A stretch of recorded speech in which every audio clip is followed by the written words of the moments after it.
Krishna Maharaji. Hare Krishna.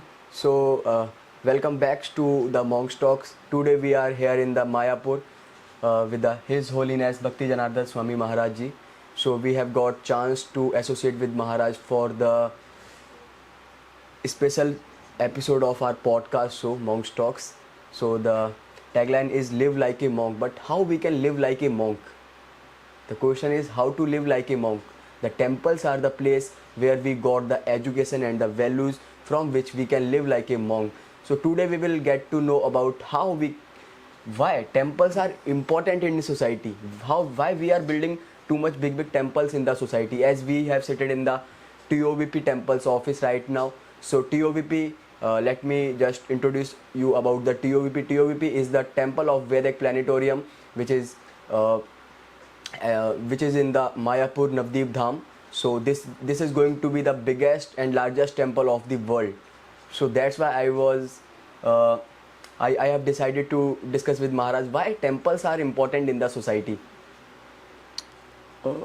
This question was asked many times also to Srila Bhaktisiddhanta Saraswati Thakur, the Guru Maharaj of Srila Prabhupada, why there is a need of temples, especially in the cities,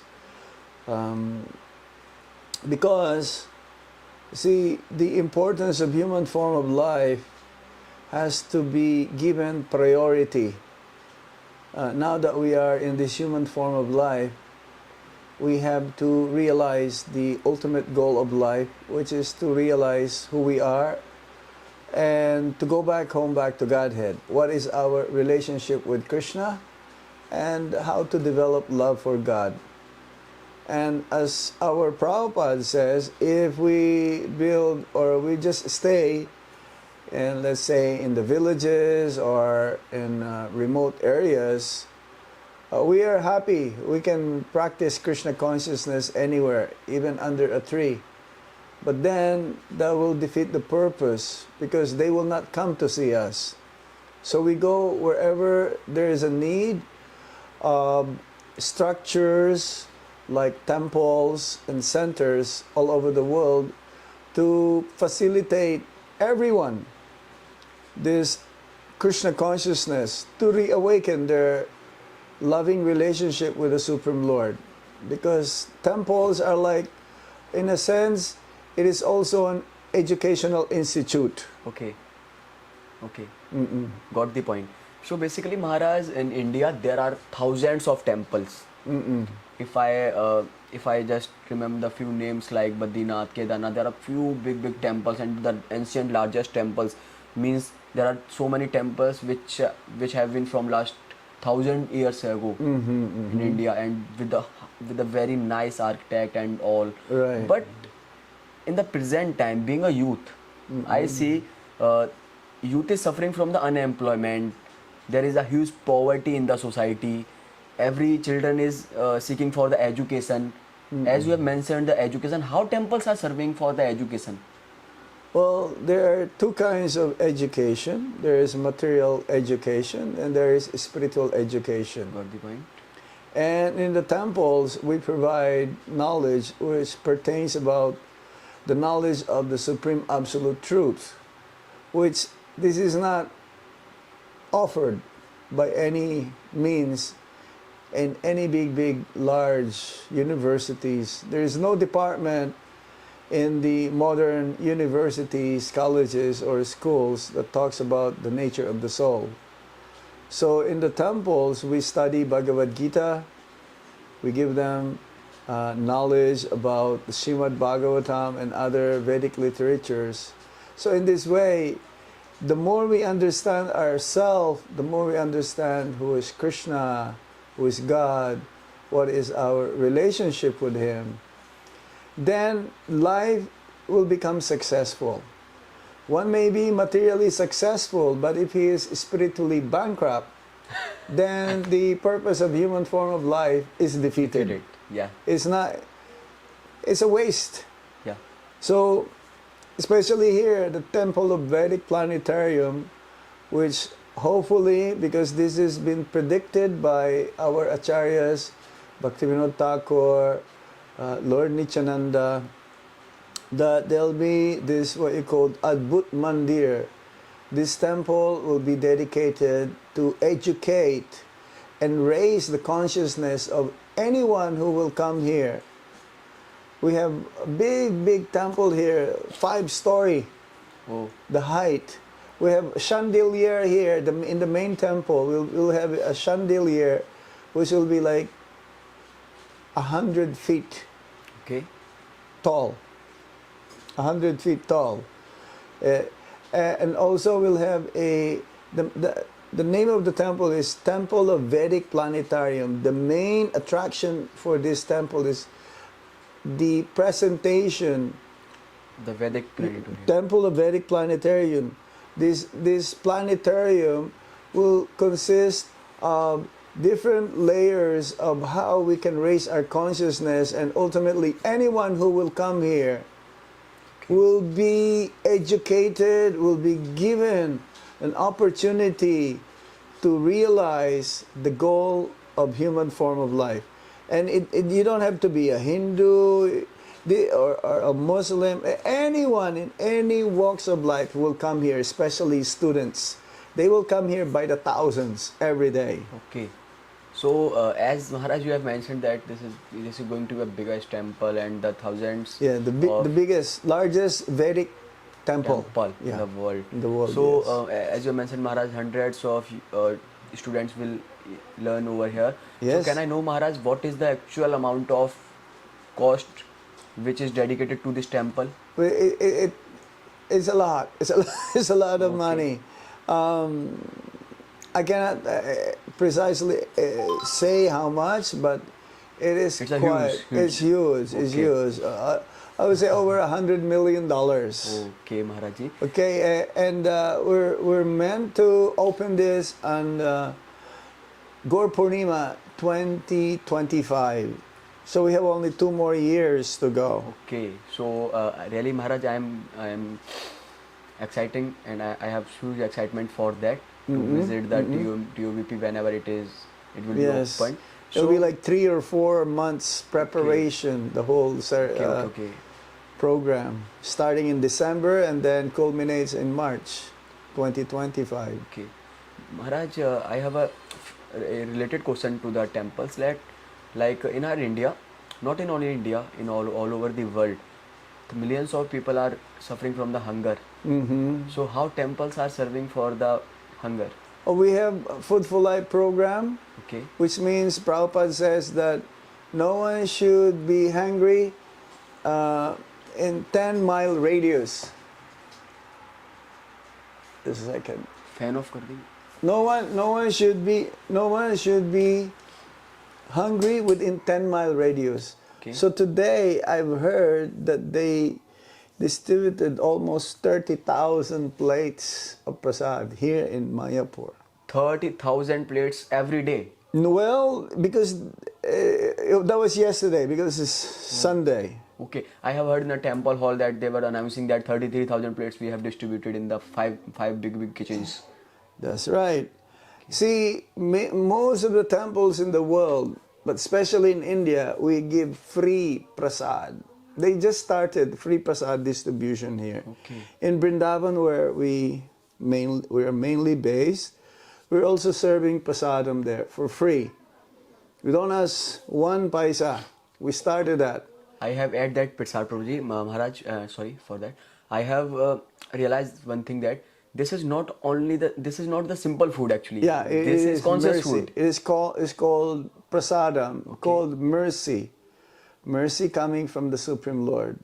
This is spiritual food which purifies our consciousness, and our brain tissues becomes so fine that we'll be able to understand the subtle subject matter of the Vedas, Bhagavad Gita, and so on. I have got your point, Maharaj. As you have mentioned, the importance of temple with the education factor and the food aspects also. So, which I have got to know that there are 2 kind of education: material education, spiritual education. There are 2 kind of food: material food and spiritual food. Temples are giving spiritual education, And spiritual food. Yes, yes. Okay. We distribute books, we spread the holy name of the Lord through Okay. chanting the Hare Krishna Maha Mantra. Thousands of people chant japa in Okay. temples like in India especially. Okay, Maharaj. As per Maharaj, I have seen in the temple that devotees are dancing. They are dancing with full energy. They are chanting in the morning. Right. So this is also part of temple we are looking over here, and this is a very beautiful community where people come together from different countries, more than Yes. 150 countries, and Yes. live together, dance together, chant together, eat together. So this is very much possible due to temples. Srila Prabhupada, his main purpose to go to the West is to spread Krishna consciousness. And his Guru Maharaj says that whenever you have money, print books. But then to solidify and also to have our consciousness, this Krishna consciousness movement become really have a credit.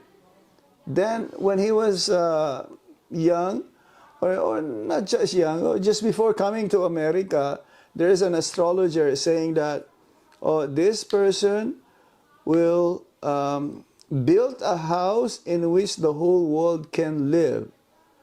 And also he is predicted to establish 108 temples. Right now we have over 450 temples In the world. centers all over the world, and most of them are in India. Okay, 450 temples in the world. So it's a huge and a big number, Maharaj. Yes. And one milestone is about to come within the 2 years. Yes. That is the TOVP, Temple of Yes. Vedic Planetarium. Sure. It's actually last year I have visited the TOVP where I saw the huge dome over here in between the big large hall where There is this 10,000 devotees. 10,000, between 10,000 to 15,000 devotees can chant, can dance, can can chant dance together. So That's big. this is also a symbol of unity, where Yes. 10,000 people will come together and will dance together. Yeah. The main motto of every year, whenever our leaders will come to Shida Mayapur, is unity in diversity. Yes, so exactly. How to be united in spite of so many backgrounds we came from, so many cultures, and so on. And this is only possible through Krishna consciousness. That is the beauty of Bharati culture, Sanatani culture, Vedic culture. Through That is the Krishna consciousness. consciousness, yeah. It is possible. So And the temples are established in such a way that everyone should be able to come and to be fully Krishna conscious. Yes. okay, great. Thank you so much, Maharaj. We have actually I used to have a query that why temples are important in society. We are building so much big But temples. this is the main importance. Yes. First factor you have told me that the education. You are giving the Vedic education. After that you have told me that we are serving the food to the Prasad. society and we are creating unity. Yeah. So these are the three most important factor of society. Yes, From which our society is serving. Not only in India, in all over the world. Everywhere. That everyone is suffering for the hunger, suffering from hunger. Everyone is seeking for the education, and we need unity. So temple are giving the food, education, and unity. And to raise one's consciousness, because Yes. temples means the residence of Krishna, of God. So whenever you enter the temple, mandir means the mind becomes dhira, Dhira means shanti, becomes sober. okay, the place where our mind, The mind becomes calm, becomes anxiety free. which we have experienced. Of course, whenever you come here, you'll be anxiety free. But our education also is that you make your home also a mandir, a temple. Okay. Have Krishna as the center of your life, practice Krishna consciousness, offer your food to Krishna, chant Hare Krishna, read Bhagavad Gita, Shrimad Bhagavatam every day. Therefore, you have the mother temple, which is the main temple, wherever you are located in anywhere in the world. but make your home also Like self-study. as a temple. Yeah, this is like a satellite temple. Yeah, self-study, we do the self-study. We go to the particular university college, Yeah. but we also study at our home. We get home tuition Yes. also. So make your home a temple. This is like Vrindavan. Vrindavan has over 5,000 temples. Why? Because every home Is the temple. is a temple. So it's mean our India need more temples now. Well, it should be every home should be a temple. Okay. Okay? So great. We have learned so much things from the Maharaj.